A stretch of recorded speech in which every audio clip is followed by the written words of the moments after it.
Down deep into the waters, past where the Relicanth swim and the Lanturnes live, deeper yet to the bottom where Lumineon lay, to the very bottom of the ultimate Pokemon Iceberg, complete with 386 entries. Theories such as Deoxys being born from a Staryu due to their core and regenerative abilities, and new Pokemon being brought to our timeline by Celebi. Hidden lore of Bill being forced by Giovanni to help create Mewtwo. Your Pokemon being able to sense the legendary trainer Red. Why Master Balls weren't mass-produced. And even how Ghetsis planned for you to meet with Arceus itself.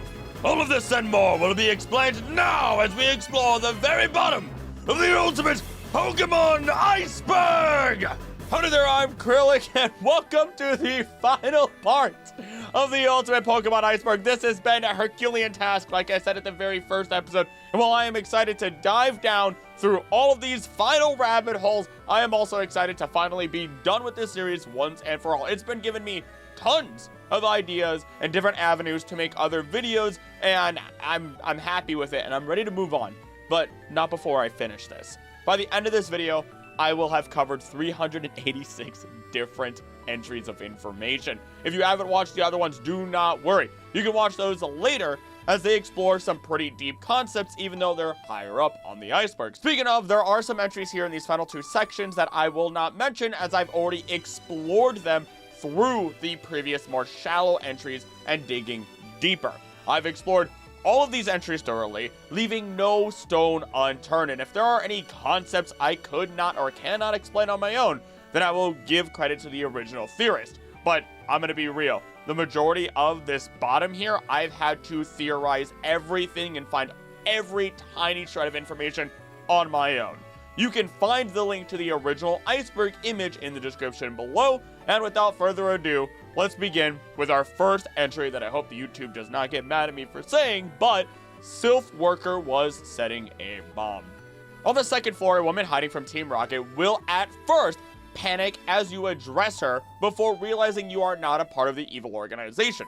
She will then give away a TM for self-destruct in Generation 1 and in Pokemon Let's Go Pikachu and Let's Go Eevee. In Pokemon Fire Red and Leaf Green, she will instead offer to teach the move Thunder Wave to one of the player's Pokemon. Silph Co is massive within the Pokemon world, being the leading distributor of Pokeballs, TMs, and having even created Porygon itself, though there's some suspect that Team Rocket may have had a hand in that. Speaking of Porygon though, according to its Pokédex entries, it has copy protection built into its code, preventing duplication through electronic means, and trust me, this is all important. It was created in 1995 by Silph Co, but documents at Silph Co claim it was created at the Pokemon Lab on Cinnabar Island, using the state-of-the-art technology of its time. Because it was created decades ago, many of its parts have since become obsolete. It was the first artificial Pokemon to have ever been created through computer programming. So what does any of this mean? This means that the Silph Worker that gives the TM or teaches Thunder Wave was ready to go down with the ship. Yes, Porygon may not be able to be copied, but what about all this information related to Porygon? How to recreate this digital creature that can easily get into anybody's computer, anybody's hardware, software, and change it under the control of Team Rocket. Bank accounts, background information, you name it. And if I was sponsored by NordVPN, this would be a fantastic point to put it, but I'm not, which is hilarious. But she was either ready to flat out make sure that all of these secrets of Silph Co, amongst everything else that we've talked about, wasn't put into the wrong hands by flat out causing the destruction of Silph Co itself through a mass explosion, or she was going to fry the servers through the use of Thunder Wave. Either way, there's a good chance that the takeover was going to turn into a massive disaster, and that would have been by Team Rocket's hands taking over the region with mass amounts of vital tech, or an isolated disaster of the building being destroyed, which in the manga, it kind of turns out that way anyhow, considering that this is where the final showdown between Red, Blue, and Green and the evil gym leaders are taking place, as the whole building is set on fire by Blue, which Silph Co itself, in the manga's canon, was working alongside Giovanni directly until Giovanni flipped the script and was ready to destroy everything, or rather just take everything over for himself solely. It's these tiny details that sometimes I like to extrapolate just the most information from. Pokemopolis housed Dynamax Pokemon. Let's begin by understanding Pokemopolis. It was discovered by accident in the episode The Ancient Puzzle of Pokemopolis when Ash was battling Brox's Vulpix with his Pikachu. Jigglypuff landed between the two Pokemon as they were preparing to attack each other during a trained battle and were forced to deflect their attacks. Although the two were the ones who uncovered it, an archaeologist by the name of Eve took credit for finding it and was honored for it. Among the artifacts found in the ruins of Pokemopolis were several odd-shaped objects. As it turns out, those objects were ancient Pokeballs, and inside of them were a giant Alakazam and Gengar. The two were released, and it appeared they were going to have an epic battle on the spot. Luckily, a giant Jigglypuff presumed to be the ancient defender of Pokemopolis was released as well. Using Sing, it made the other two giants fall into a deep sleep. Soon after, all three were put safely back into their ancient Pokeballs, and Eve said she would continue efforts to uncover how the ancient structures operated. Now, there is a stone tablet that is discovered nearby that contains an ancient script that is then deciphered by Eve, and it states, "Beware the two great powers of destruction. The shadow of the dark device will grapple with the prisoner of the unearthly urn. The sacred city will be no more as day is swallowed up by night. Darker still for you when they return to lay waste to the world. But no human knows the secret to soothe the powers and guide them back to the shadow world."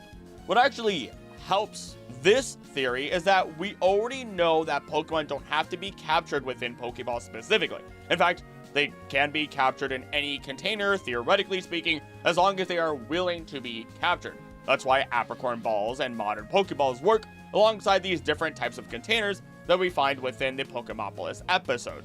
What's also interesting is how the ancient scripts talks about darkness that will overcome the world in shadow and lay waste to it. This is similar to the Darkest Day within Galar, in which Eternamax shed its particles across the land and shrouded all of the region in darkness. Meanwhile, Eternamax itself was an immediate threat that would bring about destruction, which, in theory, you could absolutely make the claim that these are Dynamax Pokemon, or at least Dynamax adjacent, in association with the lore of Galar. Are they truly Dynamax? Of course not, as we can assume the Galar particles never made it this far, and those are required for such a transformation. Though I would always be willing to believe the idea that maybe Pokemon Company looked into the past, they saw something like this and said, oh, we can create a story from this that is much larger, something that is actually canonical, you name it, right? All of these concepts were absolutely, or at least potentially, rather, thought about when they created Dynamax Pokemon. There are too many ties that we find between these shadows and destruction, laying waste, bringing about an age of darkness, which, let's be real, an age of darkness is something that we hear about in every single legend. But either way, I'm willing to believe that while these aren't Dynamax Pokemon, they inspired our modern day Dynamax Pokemon, and I'm also willing to believe in ancient Pokemon simply being massive as traditional giant kaiju would have been. Latios and Latias created Togepi. This all begins by looking at their designs, which are similar. Togepi bearing the red and blue triangles that we find on the chest of Latios and Latias. In addition, when Togepi does evolve into Togetic, it seems to have a very similar body shape, though it abandons this design once it evolves once more into Togekiss through the assistance of a shiny stone. It does keep the red and blue coloring on its horns, feathers, or we're gonna call them crests, since they're supposed to represent like doves and doves of peace for that matter. Now, the shiny stone is otherwise known as a light stone in direct translation. When we look at the other Pokemon who currently use the light stone to evolve, we see Roselia turns into Roserade, Minccino into Chinchino, and Floette into Florges.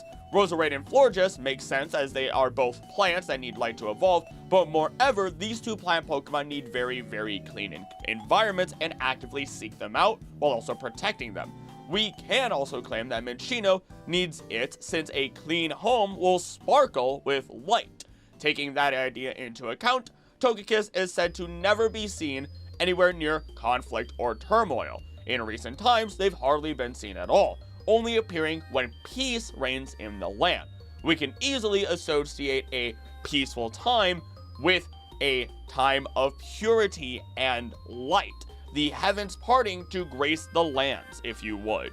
Togekiss otherwise only appears in an island scan in Alola, flying in the dusty bowl of Galar, but within the times of Hisui, they would also fly above Lake Verity, and they appear in massive mass outbreaks within the Cobalt coastlands.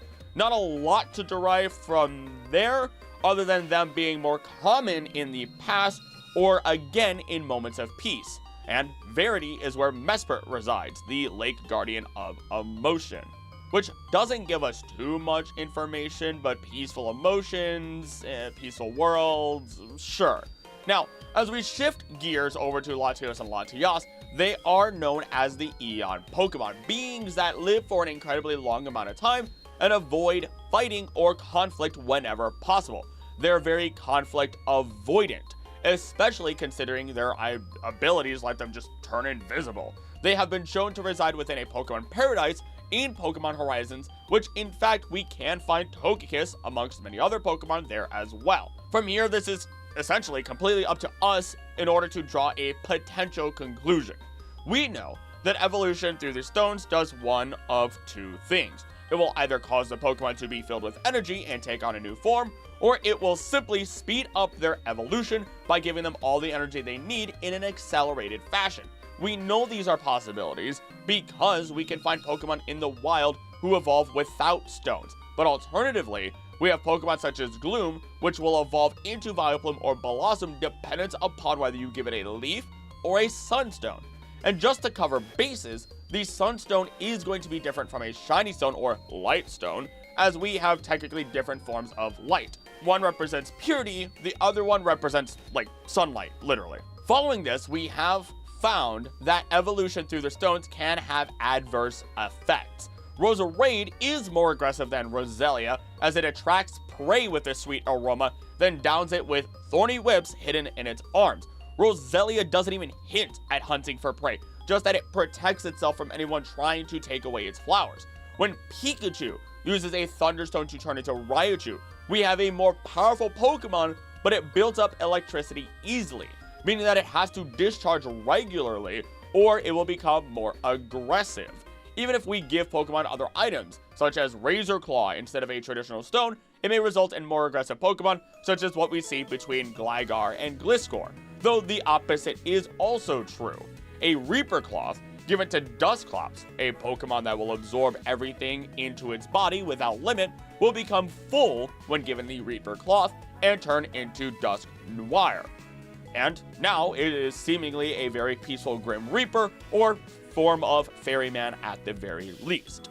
Through our understanding of all of these scenarios, we could come to the conclusion that if Togetic were to live long enough, there is the chance, maybe if it lived through an eon of time, that it could turn into Latios or Latias, and a Lightstone just fills it with a different level of power than what it would have gotten by living naturally through time. Of course, this can be completely disproven by saying that their typings are not shared between each other at all, their abilities are not connected to each other at all, but at the same time, it's a very fun theory to explore, and it wouldn't be the first time that a Pokemon could have been something else. We already know that a Pokemon such as Latias was originally designed to be very, very similar to Blaziken, or vice versa for that matter. So, who's to say that this wasn't an idea that has been buried in the works? At this point, before we continue, I do want to say thank you so much for watching. If you are enjoying this so far, please make sure that you do subscribe, share the channel with others, and leave a comment in the video. These are the best ways to ensure that you can help a channel grow and boost the reach of a video. So, as we go through the theories, counter-argue any of them. Add more to it. I love reading the comments, and even if I don't react to them all, I typically read them all, and I appreciate you guys. In addition, if you would like to go the extra mile, please consider becoming a member for as little as $3 a month. By becoming a member, you ensure that this channel stays nice and healthy, as we only have 14,000 subscribers, and I'm only one guy doing the editing, the artwork, the scripting, the recording, you name it, and it would be a great help to the channel in providing stability for the channel itself, as I would then continue to provide you with a slew of quality content as I can. With that though, once again, thank you so much for watching, and on with the video. Shellder is Galarian. This one has plagued my mind, as I cannot find any form of evidence whatsoever that can remotely support this one. We find Shellder in pretty much every other region in relatively the same numbers as any other route, as any other region, and there's no lore stating otherwise from what I can see. And I have gone through, route by route, the ecology of Kanto through Alola. So I'm well versed when it comes to looking through these routes, and again, it's driving me insane. If I even look at Cloyster, yeah, we can only find it in the wild in Unova, Kalos, Kanto, in the Let's Go games that is, Galar, and Paldea, so it's not a theory related to Cloyster at all. The thinnest red line that I can find that might explain where this theory comes from is the idea that within Galar, all you need is the Galarica Wreath to farm Galarian Slowking, where you need a King's Crown in any other part of the world to create a Slowking in general. This theoretically would mean that a traditional Slowking is unnatural, or at least the ones we were first introduced to, while Slowbro, Galarian Slowbro, and Galarian Slowking are all technically naturally occurring Pokemon. This is assuming that eventually there will be enough seeds or their aroma on a Slowpoke's arm or head at some point that it never washes off and attracts a Shellder bite. If this is not the case, then I genuinely have no idea, and maybe you do. Grookey and Rowlet's generation switch. This one, I will also say, holds zero water whatsoever. So allow me to just share info about Rowlet and Grookey regarding their inspirations that strongly tie them to their regions and disproves this idea.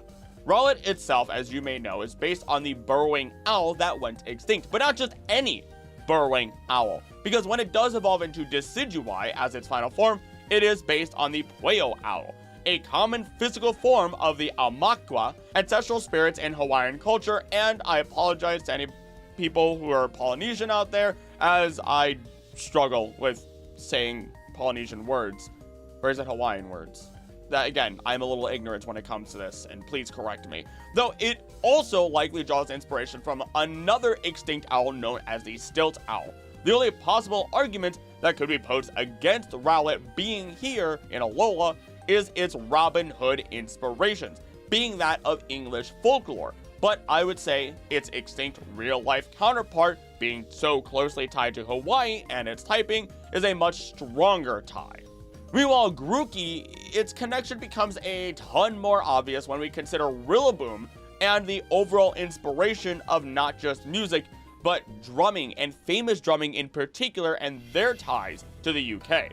Rillaboom's Gigantamax form appears to draw inspiration from modern rock drummers. Given the UK-inspired setting of Galar and James Turner's British background, Gigantamax Rillaboom's concept may have been influenced by a famous 2007 advertising campaign for Cadbury chocolate in the United Kingdom. This campaign, of course, depicted a gorilla playing the drums to the tune of Phil Collins' In the Air Tonight. Anywho, as such, while the theory was disproved, we learned a lot in a very short amount of time regarding culture and ecological history, so that was fun, for me at least. Deoxys and Staryu are related, the combo creature on the thumbnail itself, and yes, I had a ton of fun drawing that one. These Pokemon are individuals that have a number of abilities or general characteristics that we can use to tie them together. Both have a central core that acts as their true self. This core is known to glow, and we know it houses an official brain for Deoxys. And while neither of them specifically have the regenerator ability, they can both regenerate the entirety of their bodies as long as their cores stay intact. Interestingly enough, they are also both known to be from space. While there are claims that their move pools are similar as well to tie this theory together, I could not quite find enough matches to agree with that idea. Honestly, even if we look at them, we could always claim that they have the same number of limbs, but that seems pretty useless considering we as humans have the same number of limbs as both of them, technically. But I'd say all of this does hold some level of water. The only thing that detracts from it is knowing that Deoxys was a virus that was hit by a laser and became what it is now. In fact, thanks to that tidbit of information, there have been more and more claims as of late that Deoxys may have been actually created thanks to AZ's firing of the ultimate weapon. It did release an immense amount of power, and the first firing of the machine did have the power to give life. And viruses are technically not living beings. Honestly, we're gonna get a little wild here, so stay with me, because something bothers me, and I have to dig into this further. The only thing that throws all of it off for me is that Deoxys has been shown in the form of a triangle. The triangle is the symbol used to represent Delta. It exists in the Delta episode, and this is the event within Pokemon Omega Ruby Alpha Sapphire, in which Rayquaza Mega evolves as the Delta Pokemon to stop the Meteor threat, the Delta Meteor. Alpha, Omega, Delta, and our triangle here, which does match up considering that Deoxys and Rayquaza are often associated with each other thanks to their relation. Now, Delta is the fourth letter of the ancient Greek alphabet. Delta itself also means change or difference. Thank you, science classes. And with Deoxys, it can change into its speed, attack, or defense form, giving it 4 total different forms, and it also matches with deoxyribonucleic acid, DNA Fantastic, Deoxys, you name it, alright? And DNA, defense, neutral, attack, S, speed, DNAs, doesn't make sense. Either way, lastly, just to give us all the info we know, Deoxys moves in the same pattern when we see it in that Delta episode as the original solution to the puzzle found on Birth Island, the island in which we find Deoxys in its mythical event, all within the Sevi Islands. And to make it all of this that much more convoluted, the Sevi Islands are said within the games themselves to have been created in 7 days, though there are actually revealed to be 9 islands in total. This would be a reference to the 7 days of creation, and with Deoxys existing on an island between 6 and 7, the days in which land animals and humans were created, and then the day of rest, Deoxys is right in between them. Neither land animal nor human, but a virus brought to life that originated from space and born due to random mutation. I'm willing to believe a lot of things regarding Deoxys, willing but not fully committed. It has such a varied relationship while also coming from unknown worlds beyond the stars. A virus is not meant to live without a host. So who or what did this virus originate from? Why was it in the meteor? What was inside that meteor that kept it alive? Either the Pokédex is lying, which the Pokédex has been wrong before, or that meteor could very well itself be alive, or who knows what else, you know? It could very well have come from any of our friends that come from space, including Staryu, making them all potentially related. Maybe there was a tiny little Staryu chunk inside of the meteor, and Deoxys, when it was a virus, didn't need an actual living host, just needed some sort of organic matter to live. I don't know. But Deoxys is so fascinating, and I would love to talk more about Deoxys in the future. But for now, let's move on. Parents complained about Takeshi's Paradise. Takeshi's Paradise, otherwise known as Takeshi no Paradise, literally the same exact thing, is the 9th Japanese ending theme of the original series. Since the ending debuted, it has been used as a part of a running gag in Pokemon this series. Often, Brock will be left to entertain a crowd. It starts well, but he will continue singing the song over and over again because it's the only song I know. And oh my god, I messed that up. At various times, he has received some help in this from his Lombre or Ash's Corphish. Also, as a small note, the basis of my information comes from Bulbapedia. I realized I didn't clarify that. I'm clarifying it now. I can't take credit for every tiny little bit of information, of course. But long story short, through the direct translation, we can find out what the song was actually about. This is because it was never properly translated for English audiences. During the song, Brock calls out saying "One-san," though he doesn't have a big sister, so you can imagine where this is already going. The lyrics are otherwise as follows, and I will not sing them, but hopefully I can do his voice without messing it up like I did 3 seconds ago. I fall in love easily. I know, my heart is breaking, spilling and falling. A foothold for my feet isn't there. A frivolous man they thought I was. The things I did made them laugh at me. Of me I have a dream. Oh, how beautiful that sound of the word. Heartbreak is painful, I know. My heart is weak and withering. Any option but to laugh isn't there.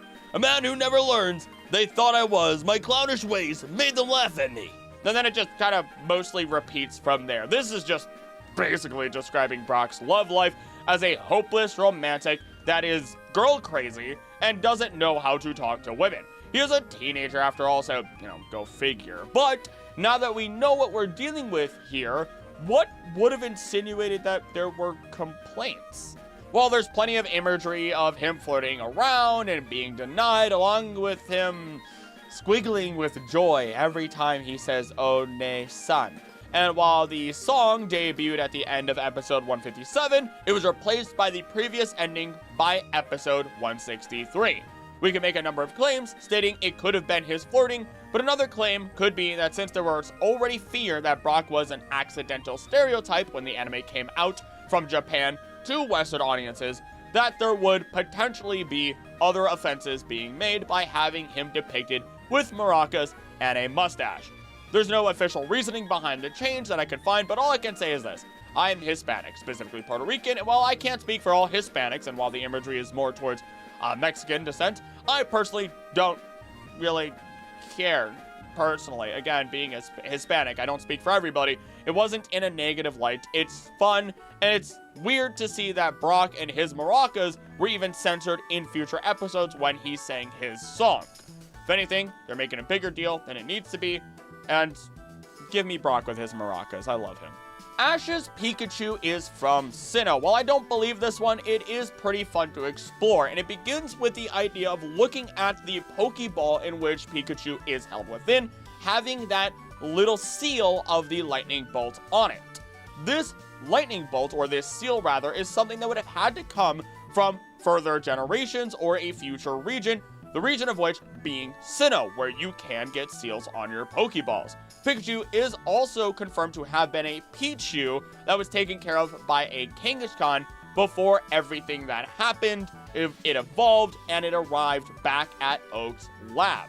Now, Oak is conducting high-energy experiments and may have needed a Pikachu generator of his own, as we've seen a Pikachu generator or backup generator in a Poke Center within the anime.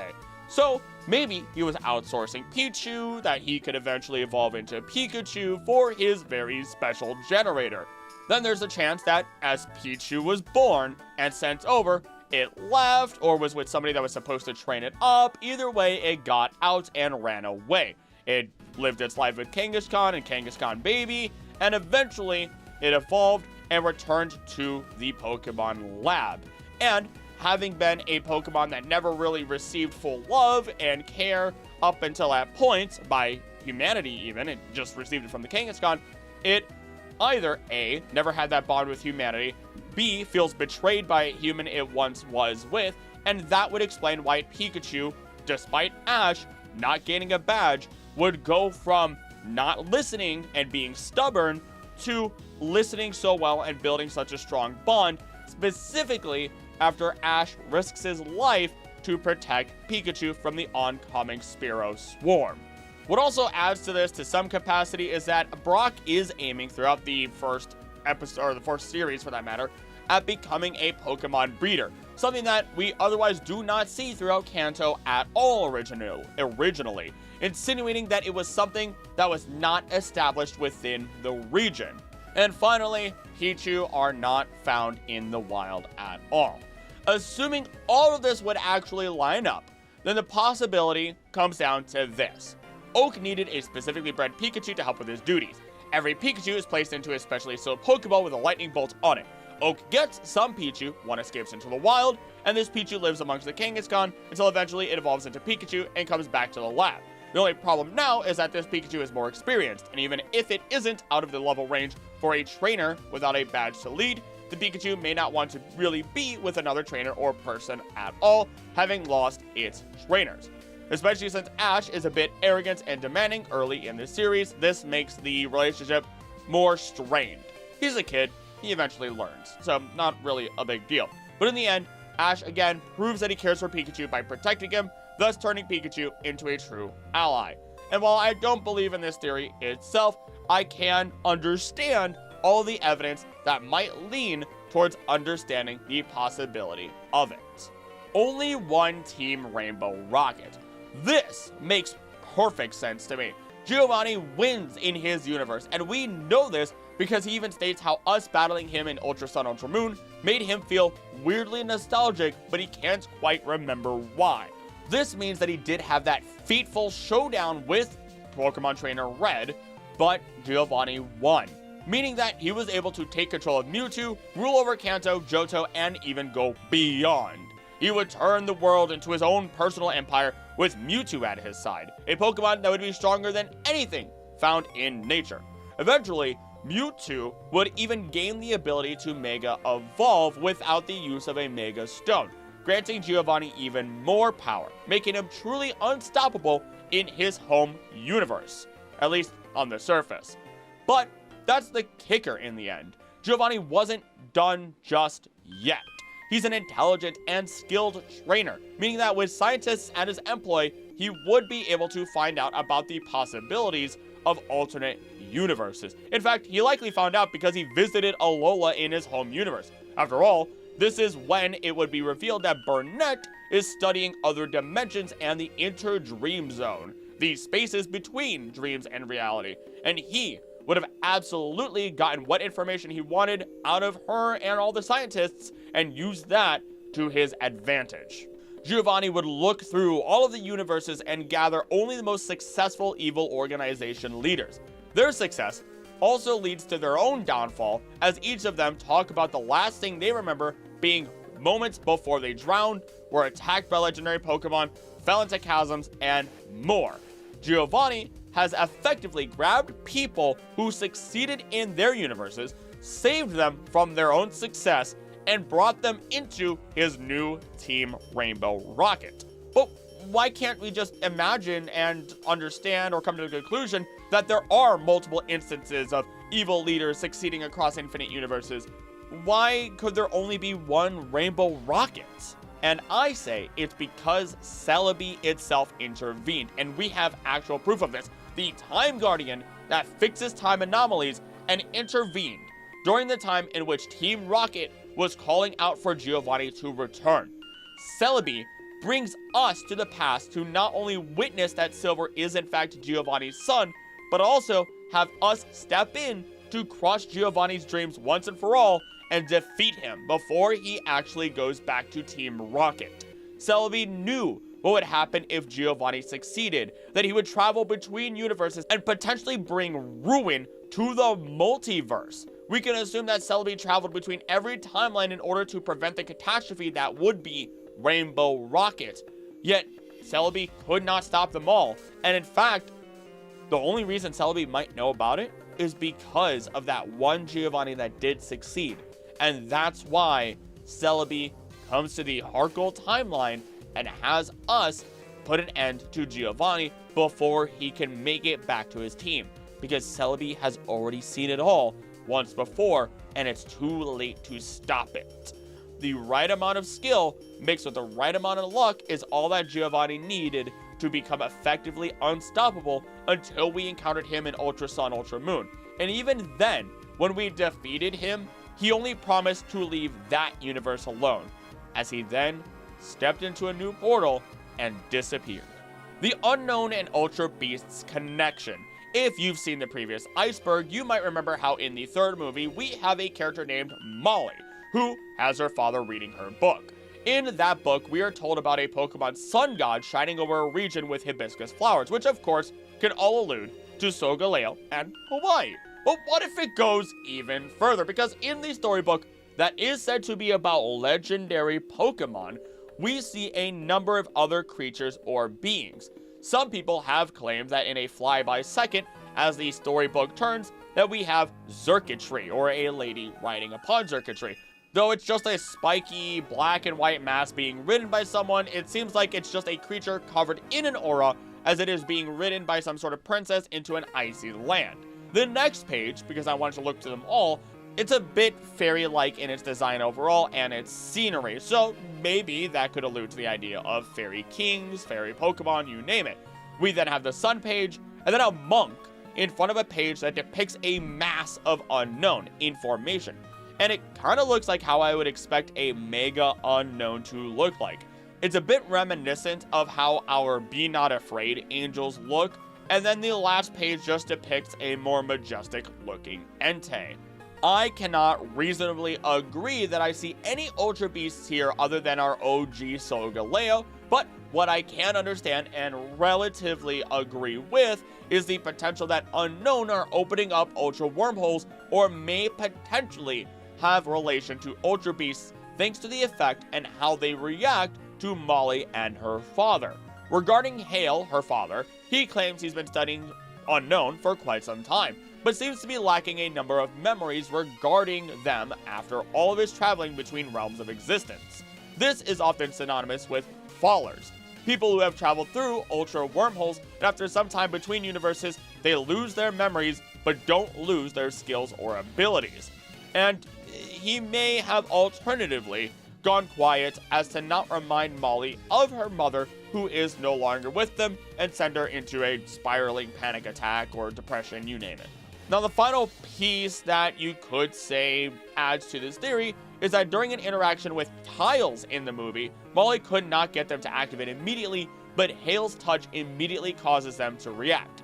This could be seen as something akin to the Ultra energy that lingers on people who travel through Ultra space, the same energy that attracts Ultra Beasts to them and stays on them forever, that we know of at the very least. Now, do I think this was all planned so far ahead of time and Game Freak, Nintendo, you name it, went big brain on this whole thing? Absolutely not. But what this all could mean is that the Pokemon Company in the modern day is continually looking at the past for small details that they can expand on from the movies, the anime, the games, the games or the manga, you name it, right? And if they are, then great. That's exactly what I love to see in writing. It's not rewriting things or retconning things, it's adding fun references to the past through these thin lines and blowing them up to much greater expanses, I suppose. We haven't seen what the rest of these pages may represent, but I am interested in keeping my eye out to see if we find any more connections in the future. This is also why I like to mix the canons of Pokemon a little bit between the manga, the anime, and the games, because we can always find a little bit of information that might support things in the future, or theories, ideas, you name it. And if we can, then that's just better for us. We've found those thin lines that are true or support greater theories with that logic. Lost Rarest Shiny Pokemon Toy. I want to talk about this one, but other than the image that is provided as part of the iceberg, it is nigh on impossible to find this on the internet whatsoever. It seems like a red Geodude. I don't know, don't get me wrong, any shiny toy can be incredibly rare and then be lost. It is what it is. I just don't understand what makes this one in particular so special. So if you know, please let me know, because it bothers me a little bit. Berserk Gene was a pre-ability ability. This one also makes perfect sense. The Berserk Gene is something I have not talked about since I actually made my video talking about the lore and mechanics of every single hold item in Pokemon, and yes, hold item, not held item. There is oddly a difference. Just ignore it for now. The Berserk Gene, otherwise known as the Destructive Gene, is a type of consumable held item exclusive to the Generation 2 games. It is heavily associated with Mewtwo. It confuses the holder for a duration of 256 turns and raises its attack by 2 stages as soon as it enters battle. It is consumed upon use. The Berserk Gene is consumed even if the holder is already confused or already has +6 attack stages when it enters battle, such as if it was due to Baton Pass. If a confused Pokemon is switched out, and replaced by a Pokemon holding a Berserk Gene, the holder will be confused for the remaining duration of the first Pokemon's confusion, rather than for 256 turns. In the game data of Pokemon Gold, Silver, and Crystal, Mewtwo is defined to always hold a Berserk Gene when encountered in the wild. However, Mewtwo cannot be encountered in the wild in these games, so this data is unused. And even if Mewtwo could be encountered in the wild, the Berserk Gene would be consumed immediately, so the player would not be able to obtain a Berserk Gene from a wild Mewtwo. Considering that, in lore, Mewtwo woke up from being put into a slumber that was meant to wipe its memory, we can understand why this gene works the way that it does. This is comparable to any confused person or animal that doesn't know where it is or what is happening and is scared, resulting in them lashing out.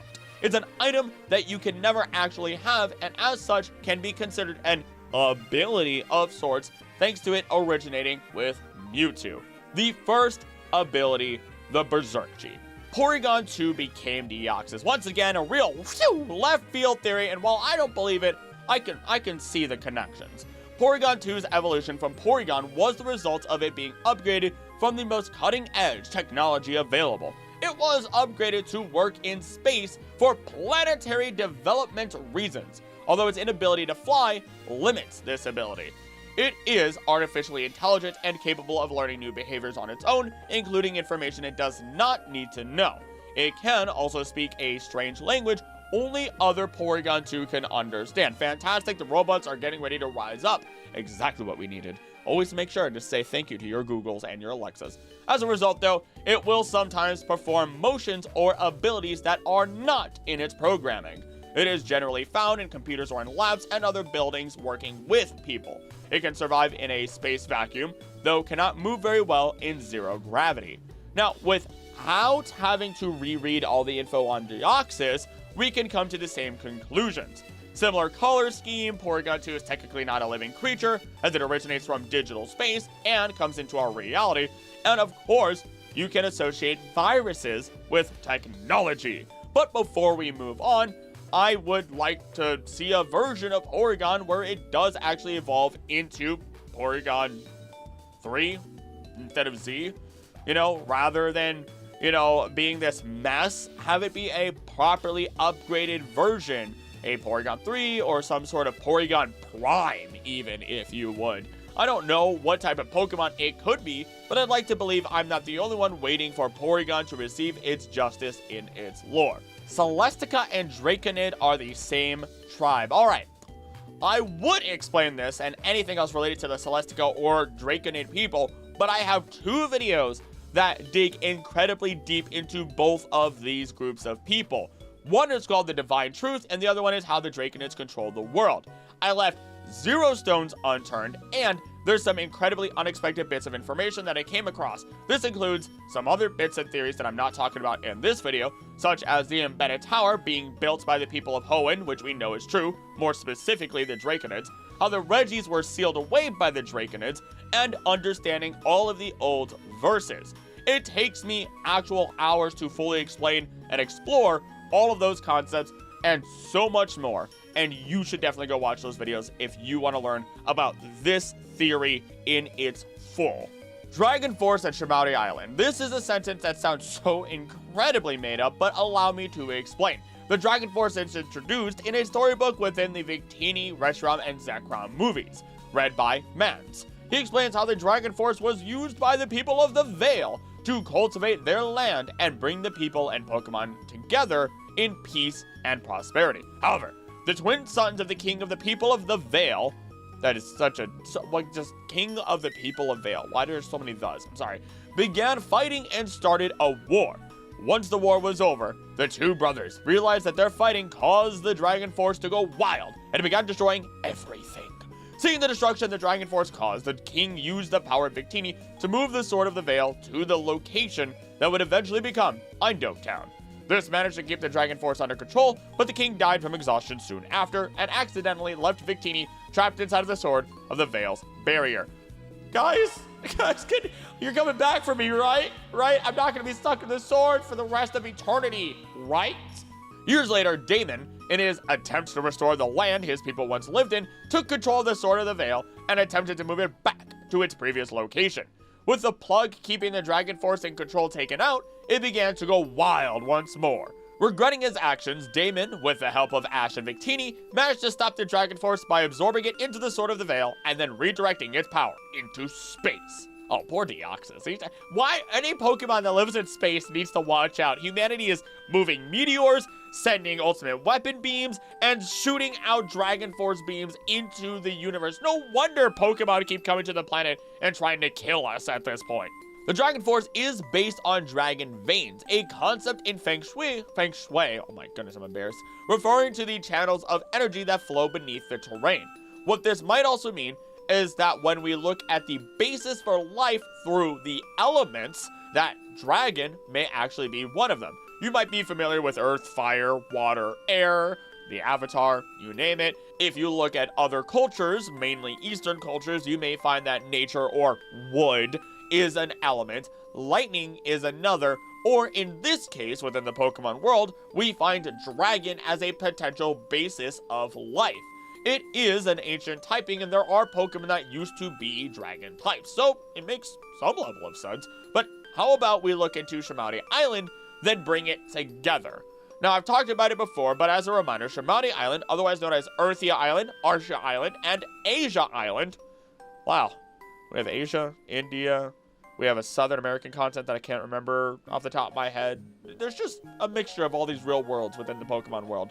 Either way, Shamouti Island is one of the Orange Islands. As depicted in The Power of One, the movie, Shamouti and its surrounding isles, Fire Island, Ice Island, and Lightning Island, are connected to the balance of nature via the legendary Pokemon Articuno, Moltres, and Zapdos, and their mediator, Lugia. Every year, Shamouti Island holds the annual Legend Festival. For centuries, the locals have performed a ceremony honoring the prophesied Chosen One that would tame the birds of legend should they release their might upon the world. The locals dress up in their traditional attire, apparently for historical purposes, but some in the younger generation attribute the preservation effort to the results of tourism in the area. According to Professor Oak, ancient writings from many different cultures name the area around this region as the source of all the waters of the world and perhaps life itself. So maybe, Kyogre was dropped right here, a little airdrop, boop, for when he started. Either way, when the 3 orbs that are safeguarded on each of the islands are removed from their perfect place, there is incredible turmoil and destruction on each of the islands and the surrounding area. Now, what I pose is this. Instead of it being a dragon force, these are simply the other forces acting without control. If you've ever played the game Golden Sun, we find something incredibly similar, for within a temple there are 4 artifacts that represent the 4 elements, and when those elements are removed, magic is unleashed in an incredible and dangerous amount. This magic causes people to unlock abilities, further their abilities, for tree ents to become enraged and turn an entire village of people into trees, and even for waters to be filled with life-saving energy. The raw power of the elements is something that is not good nor evil. It is just energy, and how that energy is used is up to the planet and the creatures upon it. It may result in destruction, it may result in life, or anything and everything in between for that matter. This is what we see and understand with the Dragon Force and the Shamouti Island treasures. I do not believe they are the same energy, but rather other branches of the basis of life in the Pokemon world. Paldea has a dead league. This is not to say, oh no, all the gym leaders in the Elite Four, the champion, are actually dead. Oh god, and they've all been replaced. No, but rather that the entire league as a whole is not necessarily active. This one actually makes sense to me as well, and to prove this, we can start with each of our gym leaders.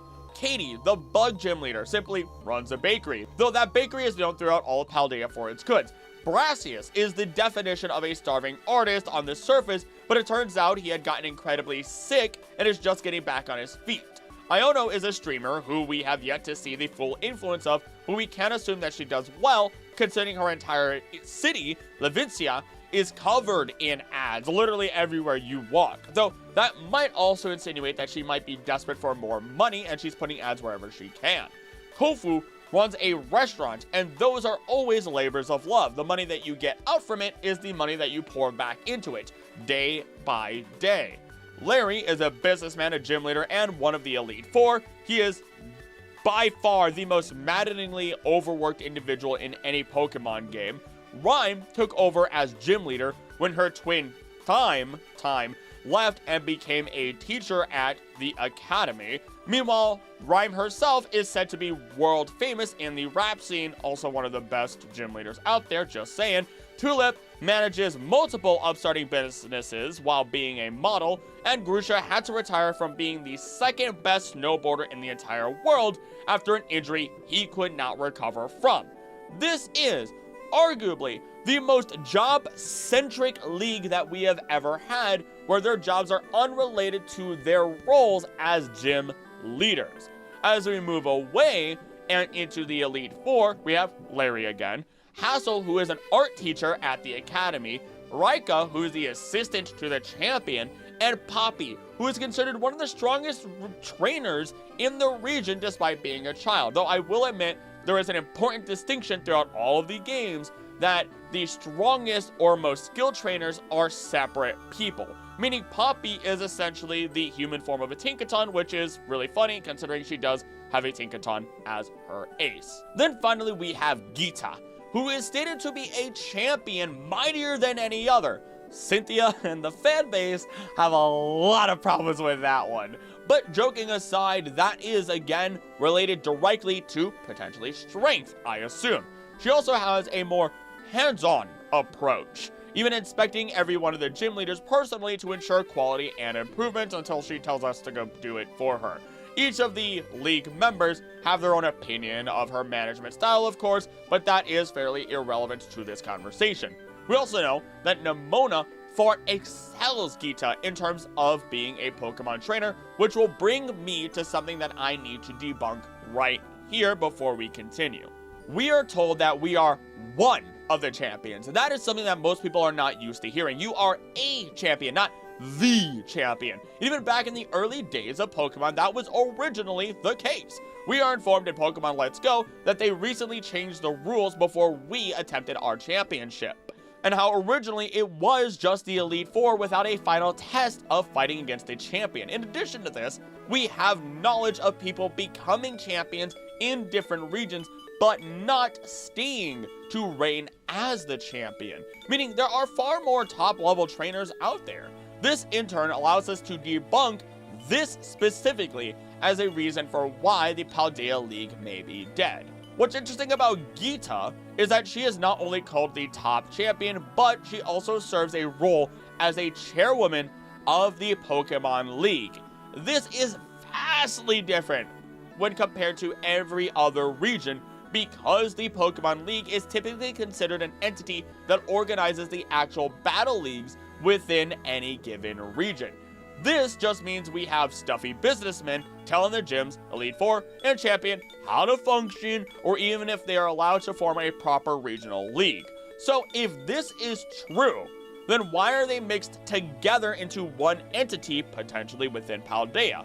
To take this question further, this is the only Pokemon League that cannot be rematched, as well as the only Pokemon League in which the Elite Four are all battled in the same room.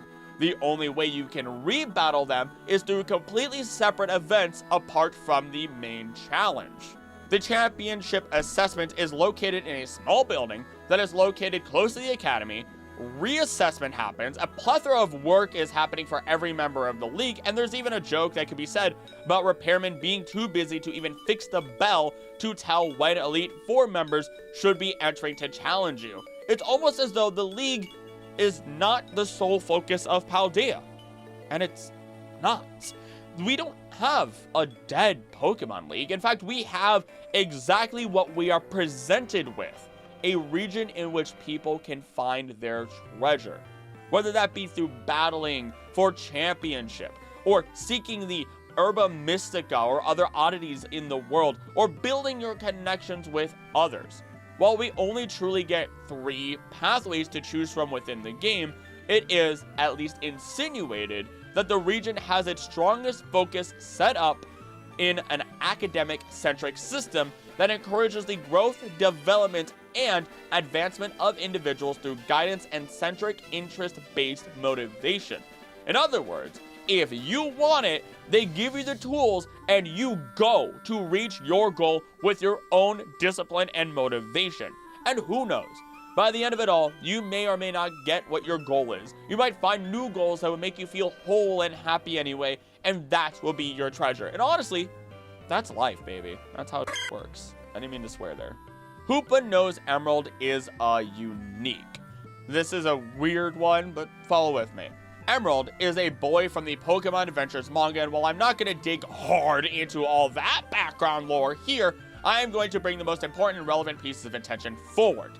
Emerald created a toy gun that fires compressed pellets of dirt or sand that he has gathered from the original homes of all Pokemon. That fact should already be, throwing you through a loop. But it gets better, because the major location in which Emerald finds his soil from is from Faraway Island, the home of Mew itself. This means that Emerald is using soil from the birthplace of all, quote-unquote, Pokemon. And rather than hurt any of them, this actually pacifies Pokemon as it reminds them of their home instinctively through scent.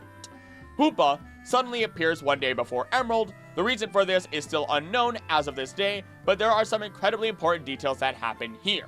The biggest of them all is that Hoopa is not pacified by the soil at all. Now, we know that not every Pokemon is actually a descendant of Mew. Arceus isn't, nor are the Origin Pokemon or the Lake Guardian, amongst many, many other Pokemon. And whether a Pokemon is legendary or mythical is not a factor that decides whether or not they are a descendant of Mew. It's simply where they are derived from, who created them in the end. This would effectively mean that since the pellet did not work, Hoopa is not born of Mew, and Emerald may be an individual able to prove that this is the case. In fact, Emerald, with the use of that funny little tool of his, would be able to determine the birthplace of any singular Pokemon and find out if they are or are not descendants of Mew without DNA testing, without any sort of genetic testing, without even having to use any sort of scientific formula or anything. It's just shoot them with the pellet. Did they calm down? Then they are a descendant of Mew. If they did not, then where did they come from? This would unlock understanding of the Pokemon world as a whole, Pokemon genetics and more, and somehow Emerald knows about this, and somehow Hoopa is recognizing this, meaning that Hoopa understands Emerald has so much more to him than anybody else ever would know. This is the only explanation that I can actually come up with, because the theory title itself is such a vague statement, I will admit.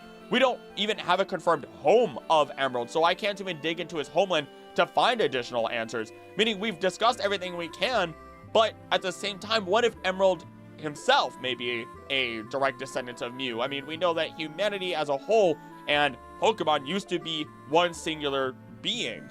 Maybe Emerald knows this instinctively. Maybe there's so many different questions that I'm not going to explore right here and now, and instead, I'm going to be covering more of the manga within the next 2 videos, maybe 3 videos, we shall see. So be excited, go listen to my complete coverage of the Red Arc. It has a full synopsis, examples, and it's basically me reading the story while also giving my first real reactions to it.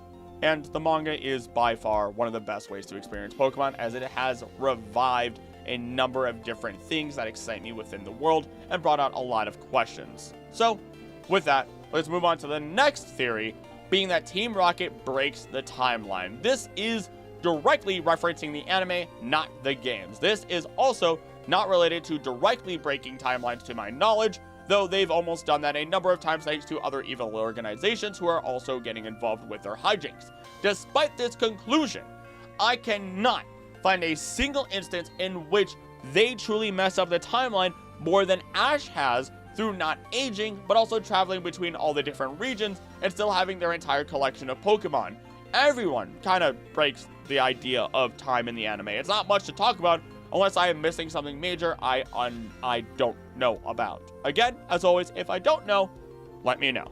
Digimon is canon in the Spanish dub. This one is short and sweet, as Hunter J in the Diamond and Pearl anime calls her henchmen useless, that there's nothing left to do here, and for them to go to Digimon. We get another instance where Meowth is trying to distract a Scrafty and yells out essentially saying the horrors from Digimon are here. It's so dumb, but it puts a big old smile on me because it just, considering the history of both franchises throughout all these years, it's fun. It's not actually canonical, but it's fun to talk about as a small piece of media that people might not even know about, and you could just sit around the campfire and be like, did you know that Digimon is canon in the Spanish dub of Pokemon? And then you tell them, and then you jump onto another story. I don't know. Your Pokemon can sense red. The final piece to this part of the iceberg before we get into the absolute bottom of this whole thing.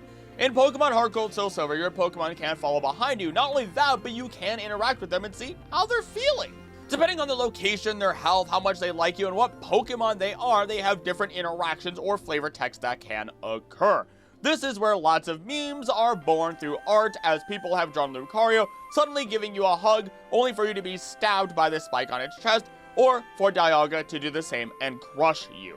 Their emotions are stated if they feel anything. They say if they're doing something like crying out or intimidating your foe despite not being in battle. Maybe your Pokemon is staring into the water. But when you are walking up Mt.Silver, long before you even reach Red, and you are traveling through the caves leading up to him, your Pokemon have 3 different possible altered moods that are specific to this location. Charizard blew out a plume of fire and looked eager. Pikachu is trembling with eagerness, and Snorlax is feeling eager. These interactions can occur again at any point, any location within the caves as a whole, and you might think these interactions may typically only be reserved for when you are nearing an encounter with a special legendary Pokemon, but that is not the case, because while we do find Moltres in this mountain, here's the kicker. There's other locations that we can look at and find that there's no interactions, or the unique interactions don't involve these Pokemon. Whirl Islands with Lugia does not produce a new interaction. Interactions at the bell tower just talk about Ho-Oh having fun shaking the tower with their voice or looking to the sky and shouting. Seafoam Islands with Articuno has nothing. And then we have the Pichu line at the Kanto power plant who become so happy that they dance. Probably because of all the extra electricity there, but it's unrelated to Zapdos. These are all very unique encounters, and what makes this even more fun is that when we look at the Pokemon who have these special interactions in the Mt.Silver caves, again, it's Charizard, Pikachu, and Snorlax. 3 Pokemon that Red has on his team and are heavily associated with him. It's almost as though your own Pokemon are thoroughly aware of the legendary status of Red and the Pokemon that he shares with you, as though they are aware of his Pokemon's legendary status within the world, a bond that supersedes time, just like our own feelings of awe regarding Red. They know what is coming long before you do, and they're ready. Master Ball not mass-produced due to ethics, and yes, this is the case. Now, the Master Ball is a ball that is said to absolutely 100% ensure capture of any given Pokemon. We know that this is not actually the case, considering we've seen many Pokemon either eat a Master Ball or destroy a Master Ball for that matter. Though, what is interesting is the idea that let's assume that they can ensure capture if the Pokemon is at least knocked out or isn't expecting it. The ethics of that is horrid, because that means that you're able to capture literally every single Pokemon in the world and keep them within this one ball, never to release them. Though, there is one kicker to this, and it's catching a Pokemon does not mean that they are automatically your friend.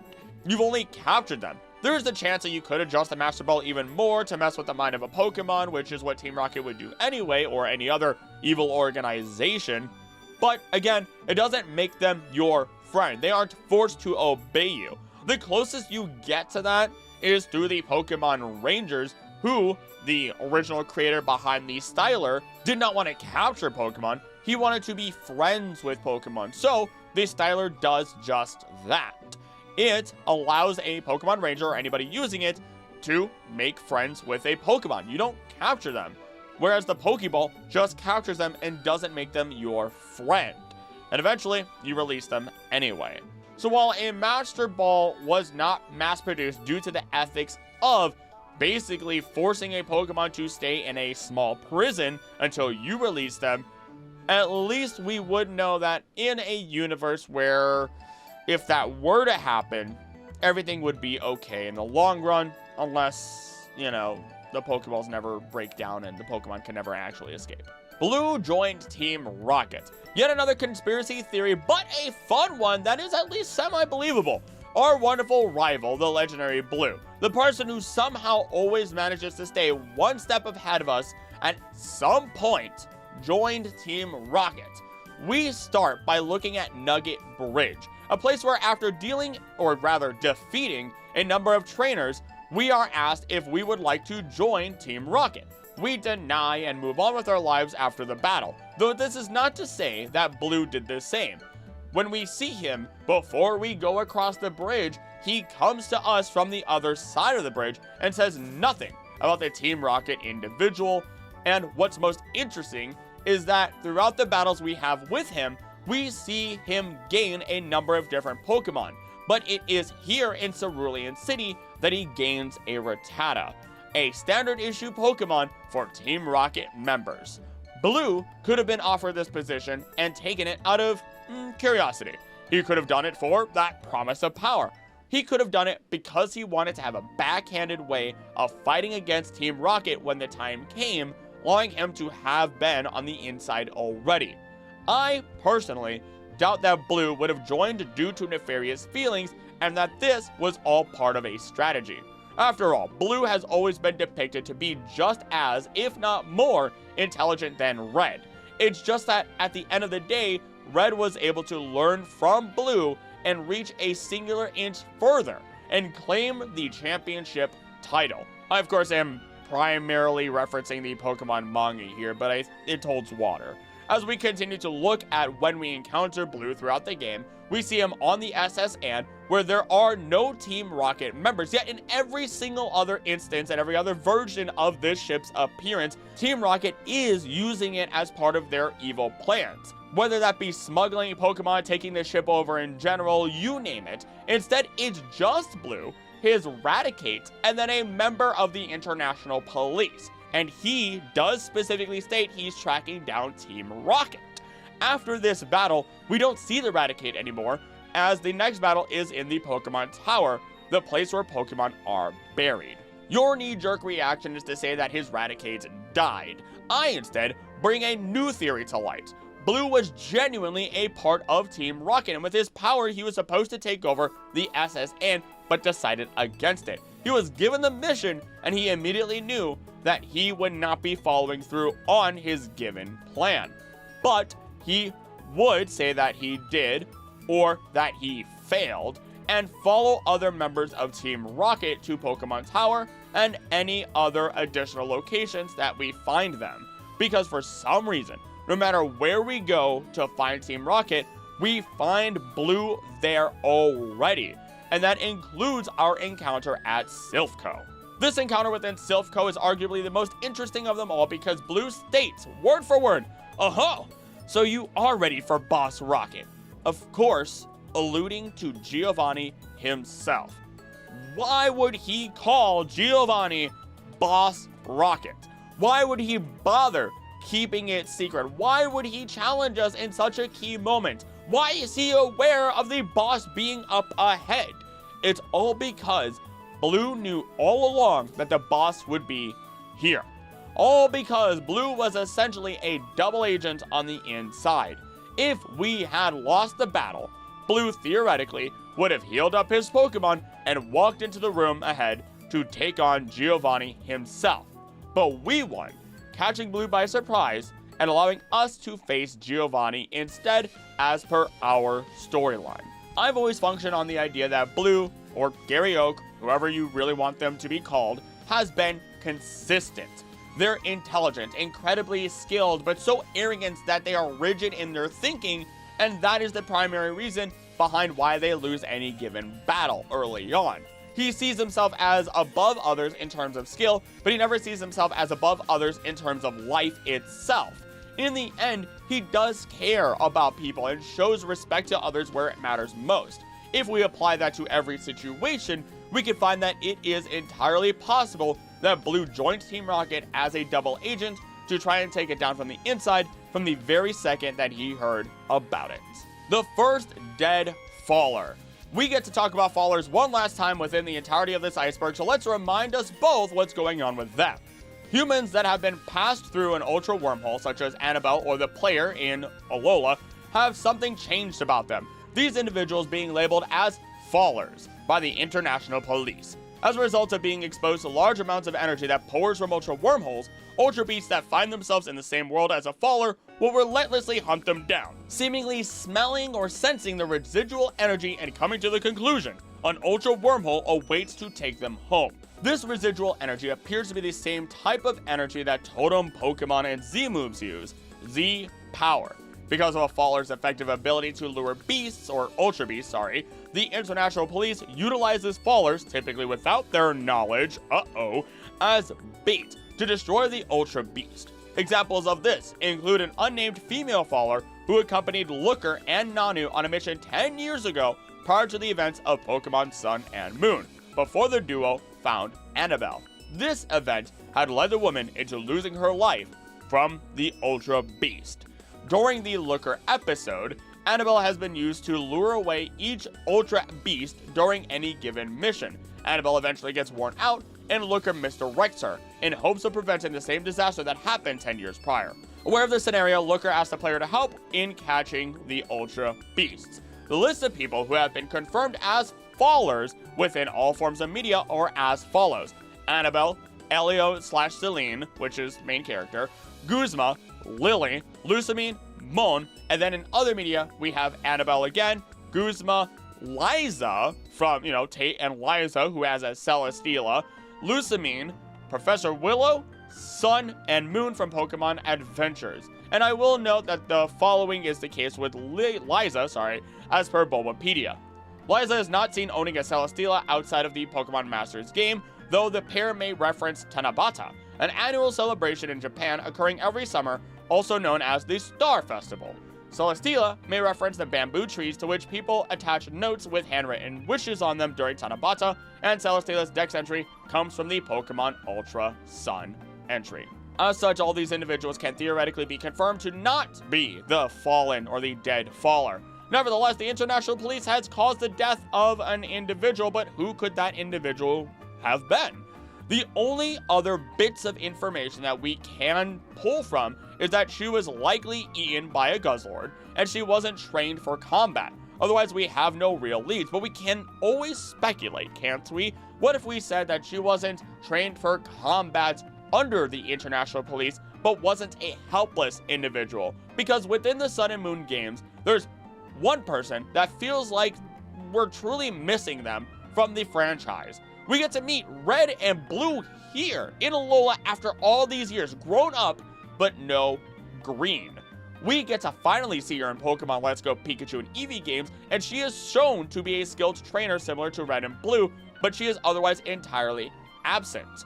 With a number of these threads lining up, we can see that there's the chance that Red and Blue specifically became the bosses of the Battle Tower in Alola due to their connections with their lost friend Green. 17 years in real life passed between the events of Generation 1 and Gen 7 in which Alola takes place.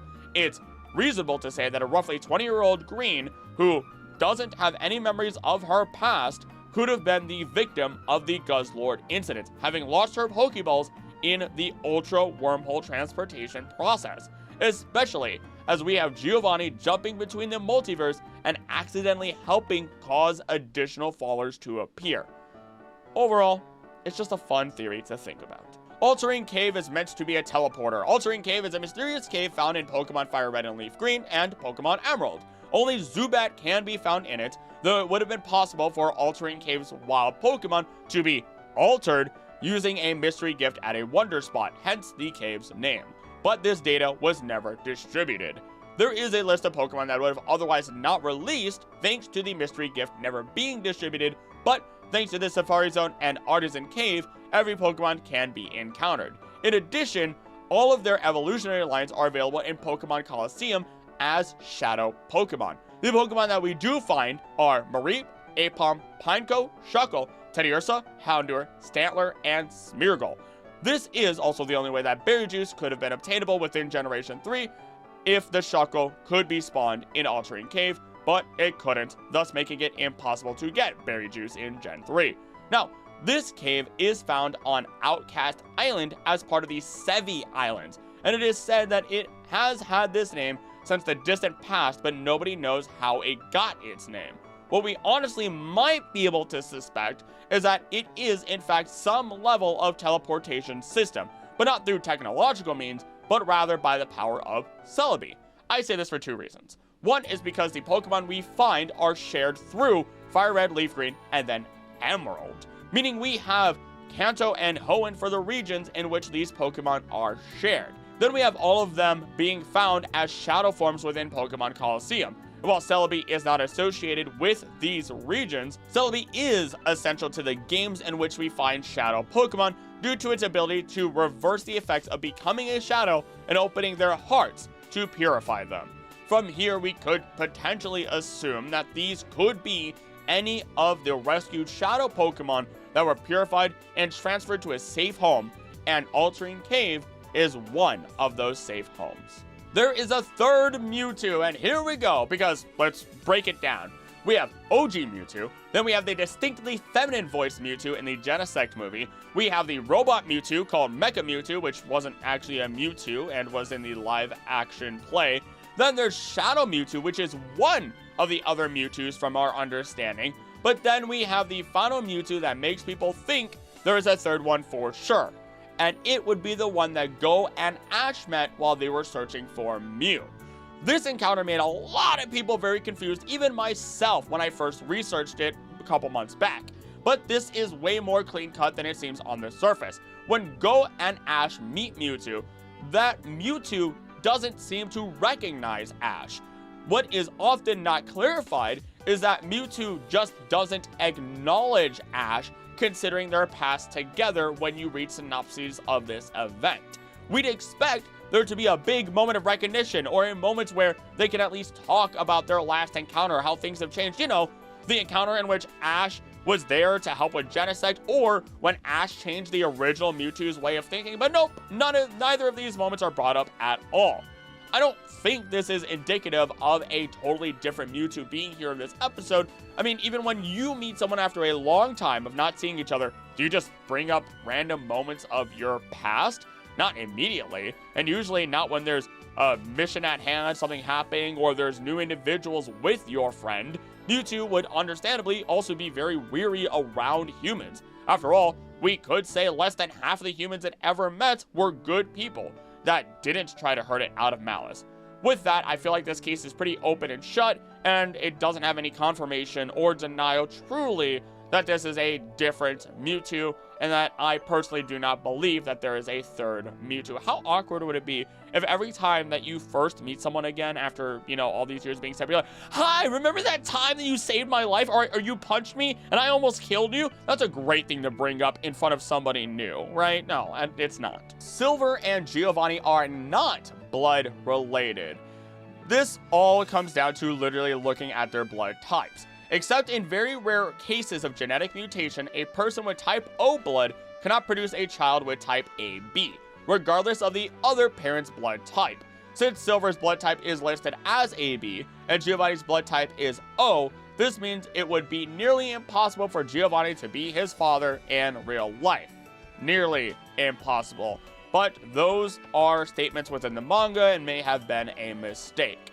I'm also going to piggyback on this one immediately, because this is a short one, onto another theory that is later down the line, saying that Giovanni might instead be Jesse's father. Because it is always said, Giovanni has a red-headed child. And sure, we do have confirmation that Silver is Giovanni's child, but what if that wasn't the case is what this theory posed, and the red-headed child, and how much Giovanni seems to continually give Jessie chances over and over again alongside the rest of the anime Team Rocket that, with Jessie being a redhead, that she in fact may have been the child of Giovanni. I don't really believe this one at all, but I also just couldn't ignore it. It poses upon tiny little details, and that's why it's so deep into this iceberg. Diglett was the first Pokemon. According to lead designer Ken Sugimori, Rhydon was the first Pokemon ever designed. However, in the Heihachi City Game Freak office in Sun and Moon, if you bring Shigeki Morimoto a Diglett with the Game Boy Origin mark, he will tell you that he drew Diglett when he was a child.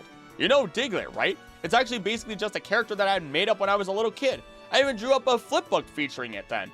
Simply put, Diglett was the first Pokemon ever drawn, but not the first Pokemon ever officially designed. Mystery Dungeon takes place in a Rainbow Rocket universe. While I don't necessarily believe this, we could see exactly how this is possible. The Mystery Dungeon planet is said only to be inhabited by Pokemon, or at least has been referenced as once before. It is unknown how true it actually is, especially as Mewtwo does exist within the Mystery Dungeon universe, meaning that there had to have been some level of humanity to create it, and there are a number of structures that Pokemon reside in that are human-made structures, in addition to the numerous different Pokemon that are man-made Pokemon that would not exist without them. Then if we look at Giovanni and Team Rocket, we could say it's unlikely that they would allow an entire planet of Pokemon that are intelligent enough to build structures and have currency to live freely. But there are possibilities, and we can see where this through line is, which makes me believe it a little bit more as we go along. Giovanni, in the Pokemon Adventures manga, had revealed that he was collecting rare Pokemon to train within Viridian Forest. These Pokemon included a Dratini and a Rhydon, neither of which are native to the forest. In addition, the Dratini was definitely more pensive, weary, scared, you name it, while the Rhydon, amongst other Pokemon that were found there, were far more aggressive. And this is where we would find the most plausible support for this theory. With a divided Pokemon, one side not wanting to train up and be combative, while the other side is built to be aggressive, we can find turmoil and discourse amongst the groups of Pokemon being brought in by Giovanni. Eventually, let's say Giovanni wins in his plan for domination of his planet. He would only make more sections for Pokemon to be trained up and strengthened according to his goals. But the more Pokemon you introduce, the more problems he will begin to have with his plans. Pokemon that don't respect his authority, Pokemon that will not stand up for the abuse, and Pokemon that will retaliate at any given notice. We can look at Pokemon such as Tyranitar or Gyarados, who are incredible destructive forces and often run rampant, destroy everything and attacking everyone in their rampage, no matter if you are friend or foe. It would then be not a matter of if, but a matter of when would even a singular facility amongst many others be destroyed by either a Pokemon rebellion or a rampaging Pokemon. We've seen Pokemon work as a team without trainers. We know their intelligence, and we know that if Pokemon do rebel in full, humanity never stood a chance, as exemplified by the old verses found in Pokemon Legends Arceus. As such, it would only be a matter of time before there would be multiple rebellions or mass cataclysms caused by Pokemon against humanity that has grown to enslave or attempt to enslave Pokemon. Eventually, Giovanni and Rainbow Rocket as a whole would be pushed out of this universe, if they weren't already gone trying to conquer the other universes. Your next thought should be, well, they already conquered their worlds, why can't they work together to enslave all the Pokemon again? The only counter argument we need for this is by looking at Archie and Maxie, who even once they were able to succeed in their plans, they could not in any canon control the forces that are Kyogre and Groudon. And in fact, in the games and in the Pokemon Generations episodes, they are hinted at, if not just shy of being shown dying due to the legendary ancient Pokemon directly.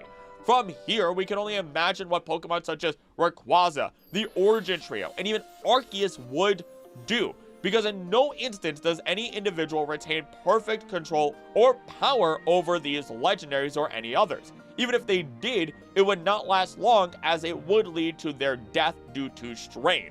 In the Pokemon Adventures manga, Steven Stone dies from controlling the Regis for too long, even if it was for a good cause. Cyrus's eyes bleed in the manga from controlling Dialga and Palkia humanity is not meant to have absolute control ever. And even if it does obtain it, humanity pays a steep price. The only exception to this would be any instances where a legendary deems you worthy and wants to be a part of your team. A mutual respect is obtained and you work together for your goals rather than controlling them. Again, even if it's for a good purpose, you cannot just control Pokemon.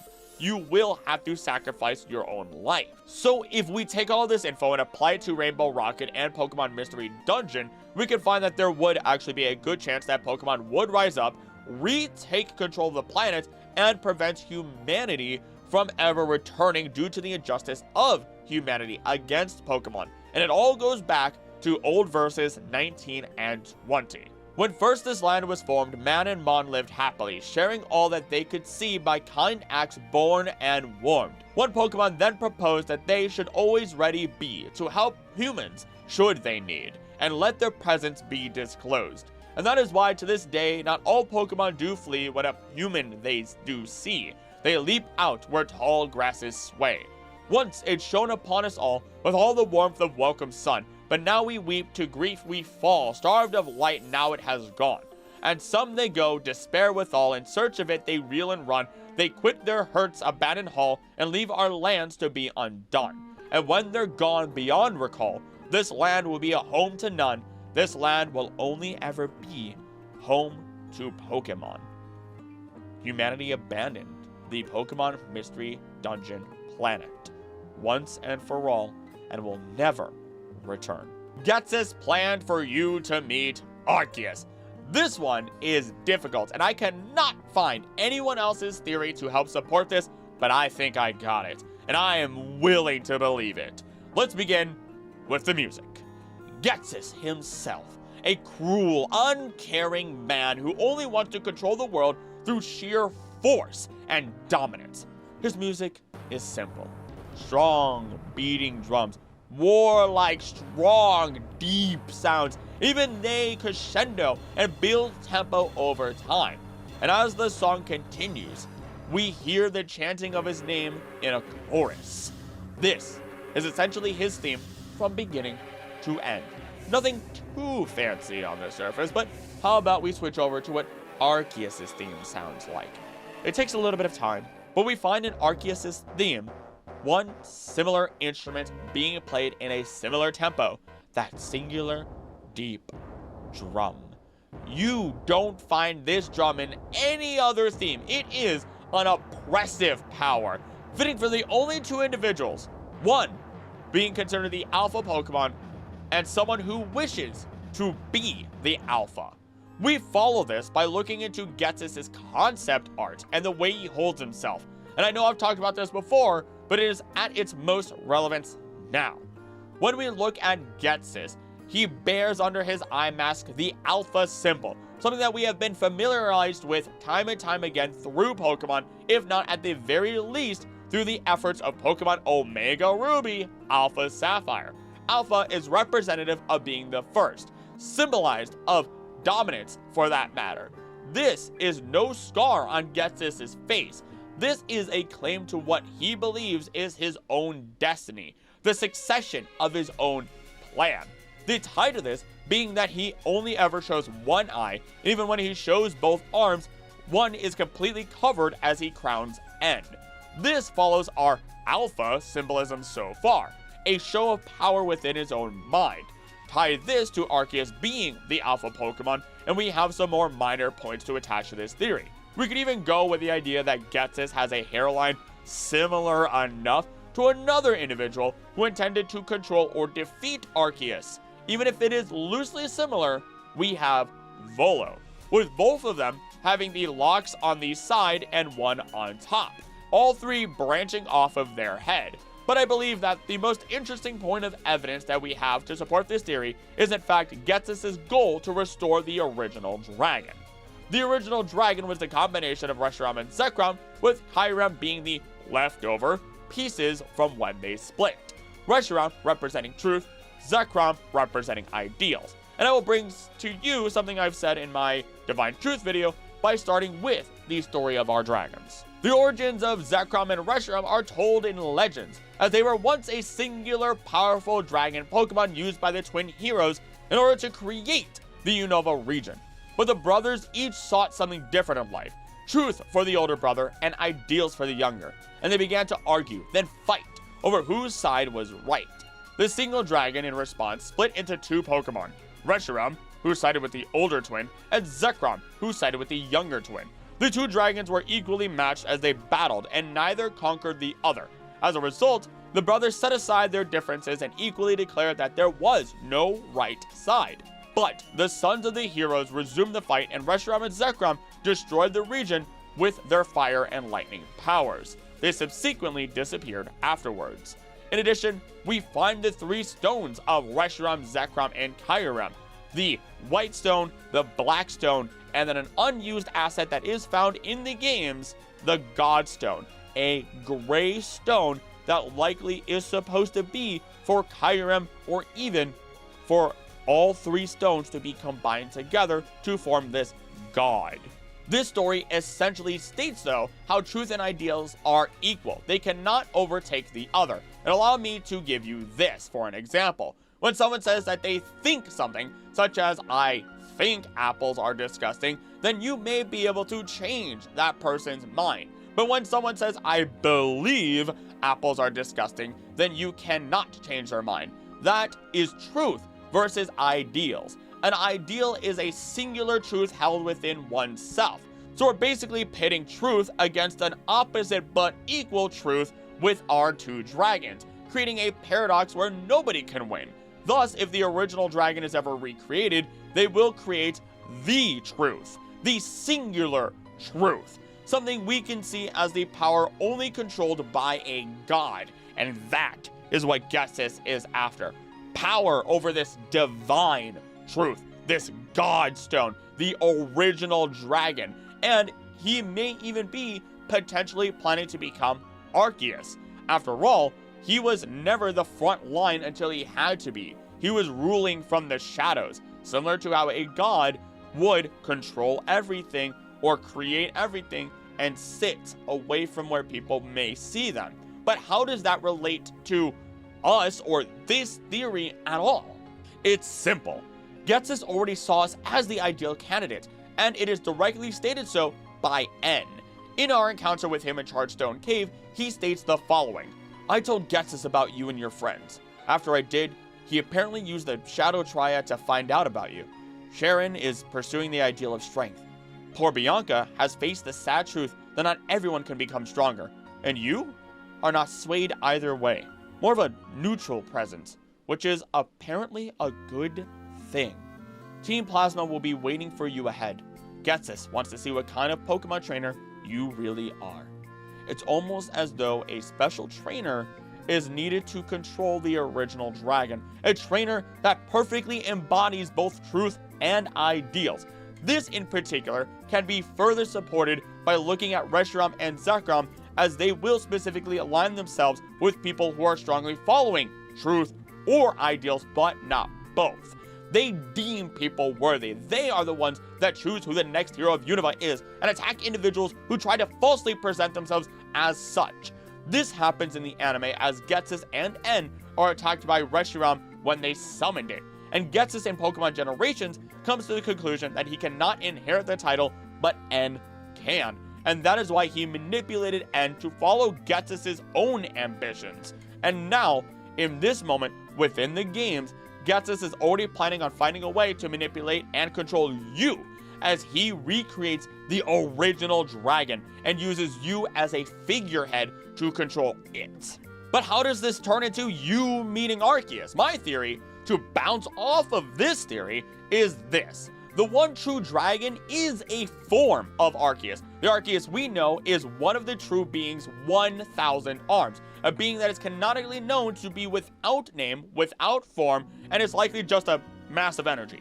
But what if one of those 1,000 arms was a different Arceus? Every single one of them. I know we often state that the unknown are likely the 1,000 arms, but what if special legendaries within the world, godlike beings, are each a singular arm of the one true Arceus? We know the Arceus we know is one of the arms, so this is plausible.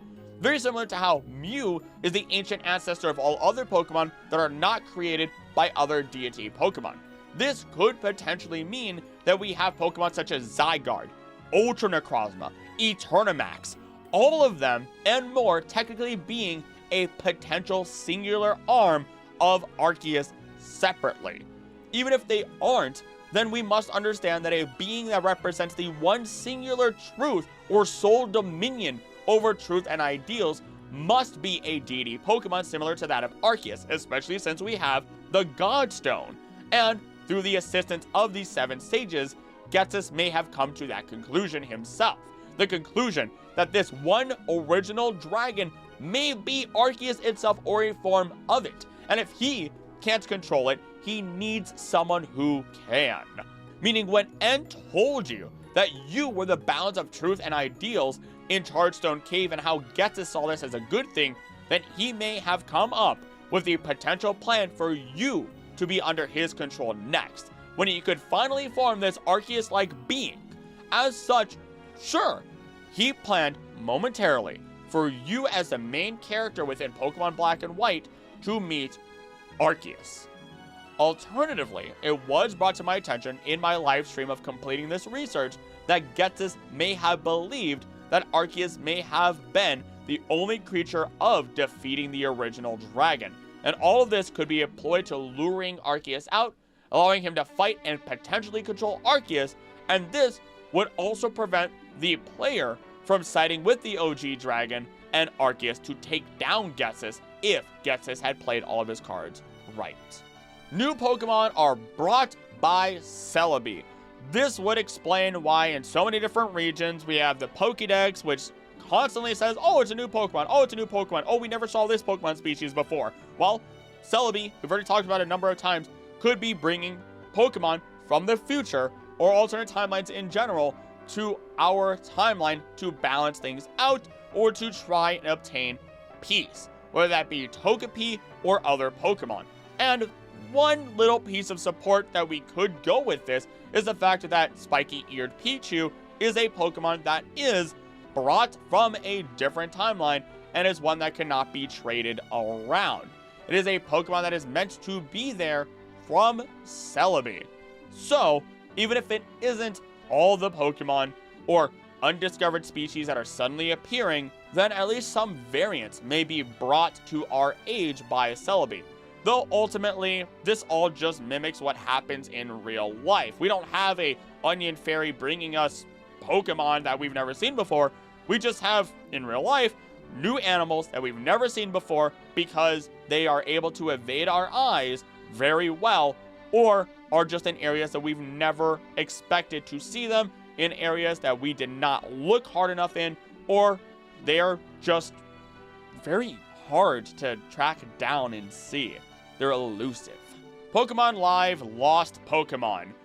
I have no idea what this is supposed to be about. It's not about the anime. It's not about the TCG. It's not about anything because it says other media. Though, if we were to assume it was the TCG Online, which I'm 99% sure it wasn't unless there's a typo, which that is also possible, then a silhouette, possibly of a Pokemon, was discovered in the coding of the Pokemon trading card game Online. This silhouette was discovered in the navigation bar on the game's tutorial page, combined with images of the Unova first partner Pokemon. No additional information on the silhouette was contained in the source code of the tutorial's Flash file. According to Serena Robar, it is said that it is not an actual Pokemon and is just a placeholder image that wasn't removed after the code was decompiled. It's the only option that I could find. Otherwise, I cannot figure out where else this could be related to. It's not related to the Pokemon Live show that happened in live action, because all of those Pokemon seem to be Pokemon that I could, that we already have. So, my hands are up in the air, and I'm ready to move on. Mt.Silver Unknown Pokemon. This is because the original Gold and Silver Player's Guide said that if you look behind the waterfall that is found within Mt.Silver, that there might be a legendary Pokemon hidden behind there. Although, in those specific games, the legendary Pokemon that you would find is not there. Fairly cut and dry. It was a mistake that was made, and we get to move on. Bill helped create Mewtwo in the Pokemon Pocket Monsters manga. In the volume, or rather chapter, bring down the strongest Pokemon, Giovanni kidnapped Bill and his wife in order to finish creating Mewtwo. Yes, he has a wife. Giovanni blackmailed Bill into working on creating Mewtwo, and with Mewtwo completed, Bill's wife was released, and she and Bill went up to Mew to see if it was okay. In addition, what's very interesting about this is that it might be referenced within the anime episode 13 season 1, as on Bill's door to his personal study, we find an image of Mewtwo clear as day, as though Bill does know of Mewtwo's existence this early on. As such, maybe the anime does have some level of play with the whole idea that Bill may have played a part in creating Mewtwo, but he still doesn't have a wife in the anime, nor any other form of media to my knowledge. In addition, I do want to throw in, his wife became a Mew for a while, which is a weird image to look at. Let's move on. Lusamine gave Guzma his drip.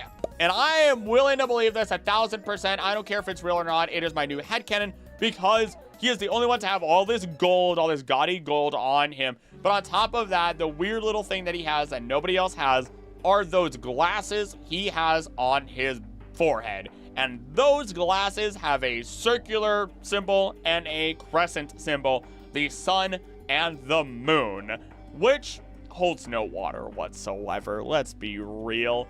But I'm willing to believe it 1,000,000%. It's a fun one, and considering the relationship that Guzma and Lusamine had, and how Guzma didn't simp for Lusamine, but rather was feeling like he was making his difference, that he wasn't number 2 or 3 anymore, as he has always felt that way based on the information we can extrapolate from his personal room in his home, where he has nothing but second, third trophies rather than a first place trophy.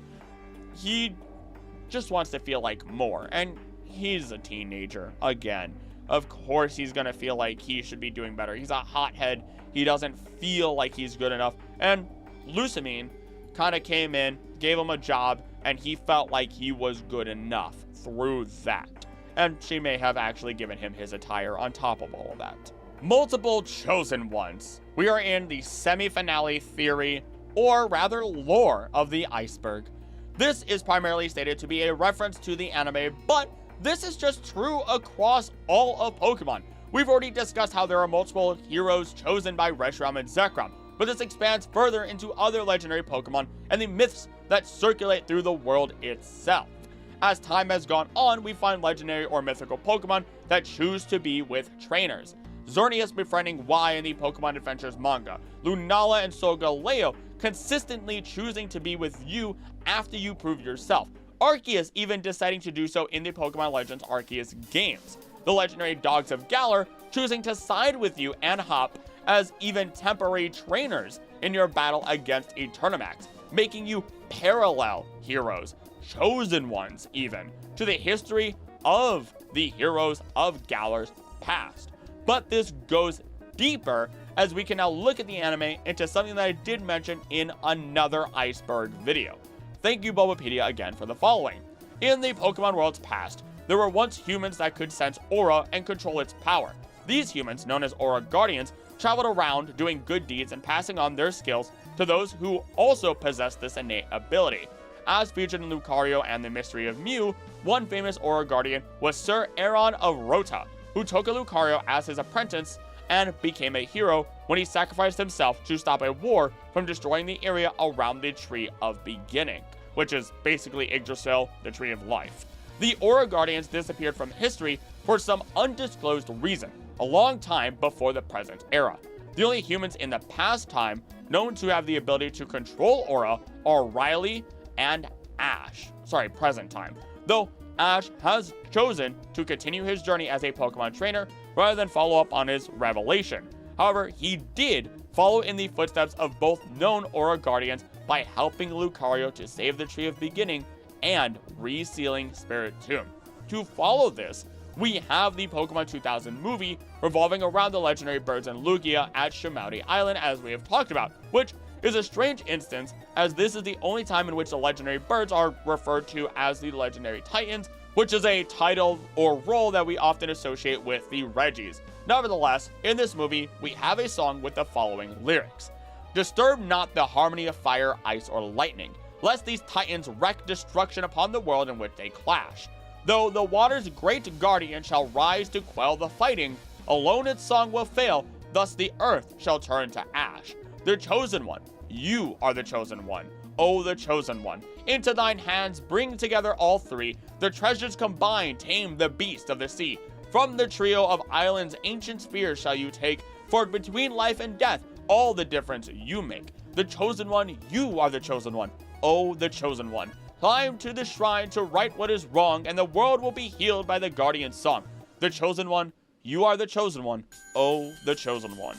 And while yes, we understand that Ash is the one to resolve the turmoil in Shamouti, it theoretically could have been anyone at any time. That's why this song says, you are the chosen one. It's not speaking to anyone in particular, it wants you to feel like you are that chosen one. It is a matter of who stands up to right what is wrong, to do what needs to be done. And this to me is a beautiful thing.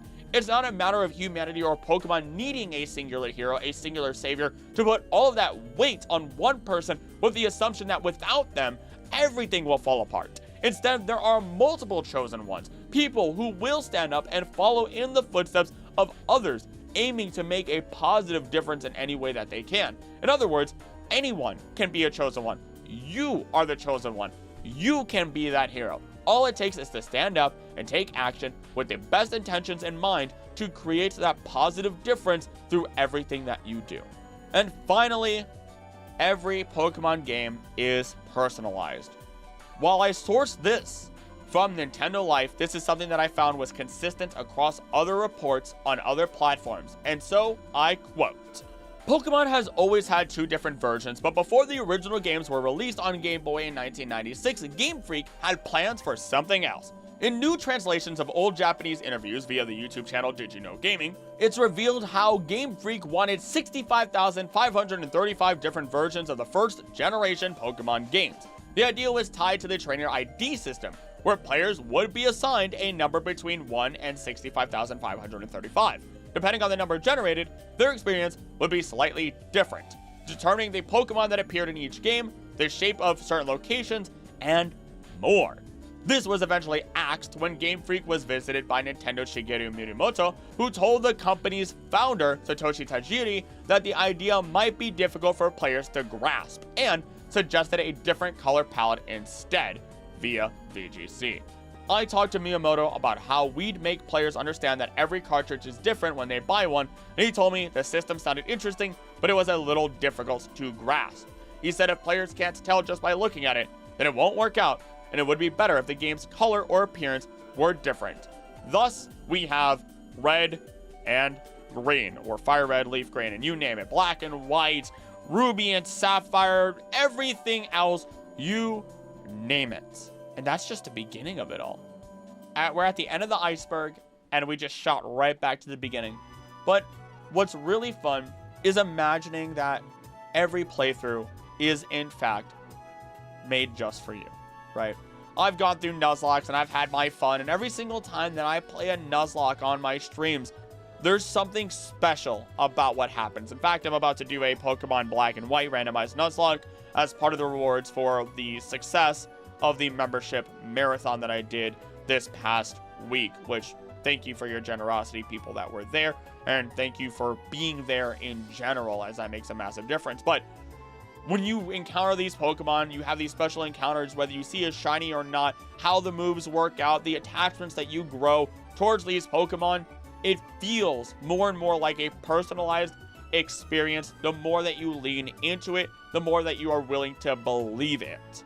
And I think that is what makes Pokemon playthroughs, challenges, Nuzlocke, you name it, feel so very special. I could say Lord Helix, and everybody who's been around on the internet for Pokemon long enough knows who I'm talking about.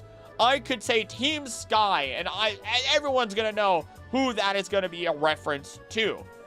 There's so much that has been built through Pokemon and personal experiences that it almost feels like everything was handpicked just for you, with how much RNG does happen and the attachments that people have grown to these digital creatures. And that's special. But with that, we have officially gone through all 386 separate entries of the Ultimate Pokemon Iceberg. Up next, I know I plan on going into and explaining the origins behind shiny Pokemon colors, because I even have proof that they were not automatically generated. Every single shiny Pokemon was handpicked. So that's going to be really fun to go through. And as always, thank you so much for watching. If you enjoyed this, please, again, make sure that you subscribe, share this with other people, help the channel grow, and leave a comment about your favorite theory or any other random theories that you might come up with. Any counter arguments, any support you have, I love reading the comments. And again, leaving a comment and watch hours help boost a channel up. 14,000 subscribers, I'd love to reach even higher. And if you would like to go the extra mile to help support this channel and ensure content like this can continue to be created, please consider becoming a member for as little as $3 a month, which helps support the channel consistently as ad revenue is not reliable. With that though, before we go, I would like to name off all of our members of the channel. Thank you to all of our members for supporting the channel, starting with the Gods of Hope, Biggins, Heals for Life, Then 11, Krill, Final Fantasy 14, Knit, Buzz in Summer, then all our champions, Andrew Martinez, and Joshua Biggins Wilson, then our Knights of the Court, Double, Shiny Gems, Sarah, Bryce Boys, Moth Romance, Vanny Lemon, Crumbo, Fix My Nitrogen, Krill, Final Fantasy 14, Plow, Annie Stone, Allen, Heals for Life, Blue Dalek, and Warren Hemphill. Then all of our Wanderers, Just Bodie, Emperor, Glitch Queen, 83, Wayne, Marlin, Gilpin, Average Pokemon Fan, T-Day, No Offense, Michael Stein, Jay Gill, Grayson, Rome, Big Papa, Gouch, Vods, and oh my gosh, Vods and Clips, Maycal, Jace, James, Links, Ocean Man, 700 person to look into, Rolando, J. Calderon, Day Links, Tonguenator, Nori, Brett Richardson, Ethan Salzman, McJethro, POV Team, Muhammad A, Sunset Star, Dominic Ziad, Ziak, Fruit Punch Cloud, Pato Mareko, Commander Flyboy, JC, Brian Perez, my gosh, Donkey Naga, Ada Karakuk, Napoleon Bonaparte, these names today, guys, Tulip, Tyler, Nath Violin, Delta Spartan, Andrea Verlan, Leslie Lexeri, Chopple, Stiltskin, Freddy, 1, 2, 3, 4, Kenneth Abendbroth, Brandon Crunchfield, Custard Bond, Dawson Rhea, Hotshot James, Diane Digger, Akon H, Eve Seller, Cosby's Gaming, Starza, Angel Juarez, Hashima Kamos, Smitty Weber, Jaegerman Jensen, Sam Asami, Handbook Dirks, Nathaniel Matthews, Yaga the Demonic Neko, Dunsey, Jonas Double Zero, Lemon, Dragavian, Solodonchi, Dad Boy Frito, Zukrier, Seth Coleman, Rexiel, Timid Warlock, Shishiki, Tom, Luigi the God, Funking, Brady, Kituos, Alolan Figment, and Delightful Nerd, Morgoth, their Staryu, Dragon Pulp, Lifting Things, Fat Fab Tags, Arceus, Off Balance, Caden 42, PB Oli, Talama, Javrio, Timeline, The Coppersmith, Inc., Mina, Mori, Bogby, Schmidt, Jacob, Thieves, Styes, Lost, Wisteria, Ponyboy 4444, Maisie, Whamma Wham, Crescelion, Joe Heron, Pika, Mika, Miku, Napoli, Gucci, Snows, Leaves, Jared Rivera, Ember, Mir, Manako, TH73, Spurgalicious, Sydney House, Abdallah Lottie, Dr. Jack the Halfton, Anachronist, Turbo Fish, Zama, Thims 2341, Fart, Bob D. Fish, Eric Palayo Moreno, Bryden C., Anthony Wells, Bradley McDonald, Sammy James Wilson, King Como, Boba Chris, Boiled Cheese, Cool Breeze, Dylan Bear, Corrigan, Nick Garcia, C. Brett Miller, Riz Smith, Spooky Spirit, Riz, Softy and Kai, Knuckleaze, Gory, Malcolm, Suki, Satsuki, 232, The Black Dragon, Phantomations, Allison Warren, Estiso, Mythier, Mabsagon, Jam, Ghost, Mix, Arabia, and out of the Pokemon Weave, Khalili Milk, Guido, Kieran, Tim Markel, Nero, the Sim, Minford, Fossils, Marcus, Hall, Jagal, Cal, 12, Nix, to you, Lumac, Dragon King, Just Dragon, Kaguya, Tsuki, Professor, Bot, 90707, Mizora, Dr. Couch, Brandon, Sunheimer, Cameron, Guzdeck, Carl Jean, Hunter, Ow, Hudson, Kasem, Rebecca Connell Hune, Joppy W, Memento Mortem, Korn, Avery Koreshi, KD, Divine Court, Chidori Phoenix 1, Very Fantasia, Jake Young, JC Hitmon Fry, Daniel Eads, April Ralston, Planet Blonde, Margie, Edward Kosowski, Puddin' Fogs, MN Ranger, Hawthorne, Andrew Tyson. Wait, did I just read these again? I don't even know what I touched him are. Zanzibar, Seven Bottle, Justin, JV, Mini, Tavis, Lamb, Seneca Fox, Evil, Chen, Pander, Nerdist, Freeberg, Hag, Adicadabra, Destron Gaming, King Pime, Jack of the Frost, Restless Ivy, Ruby, Addy C, Jacob Square, DJ Monk 23, Squid Water, Rise Smith, Gamer, Bad Dragon, Just JM, Vetty, Samari, Star, S, MD, Horse Cocktail. Wait, hold on there. I just realized what I said a lot. Hey, Bell, Yee, Micah, 626 Gaming, Muse, R, Rose, Olivia, Gwendolyn, Iskander, 072, Andrew Frost, Speaking Dominant, Summon, Slaw, Knock, Nuyan, Ian, Ray, Big, C9, whatever this is, Corner of the Commons, Sealy, King, Tamer, and Skies. The Vorian Skies, Daniel Tracy, Garrett Hoffman, Rosif, Dylan Peters, Malachi Burkhardt, Carl Lyle, and Weather Heisman, Heather Wiseman. Oh my goodness, thank you all so much for supporting the channel. I think I had to extend the hard gold end credits for that one. My goodness gracious. Thank you. Whether you received a gifted membership or are a member, and thank you for watching. Holy crap, that was just a lot to read. And if you want to hear your name at the end of every credits, become a member of the channel for as little as $3 a month, as it helps support videos for everybody and helps ensure this channel stays nice and alive and healthy as my hand goes off screen. With that then, as always, thank you so much for watching. Don't you think I would do? Don't you think I would do? Please be nice to each other. I love you and I'll see you next time.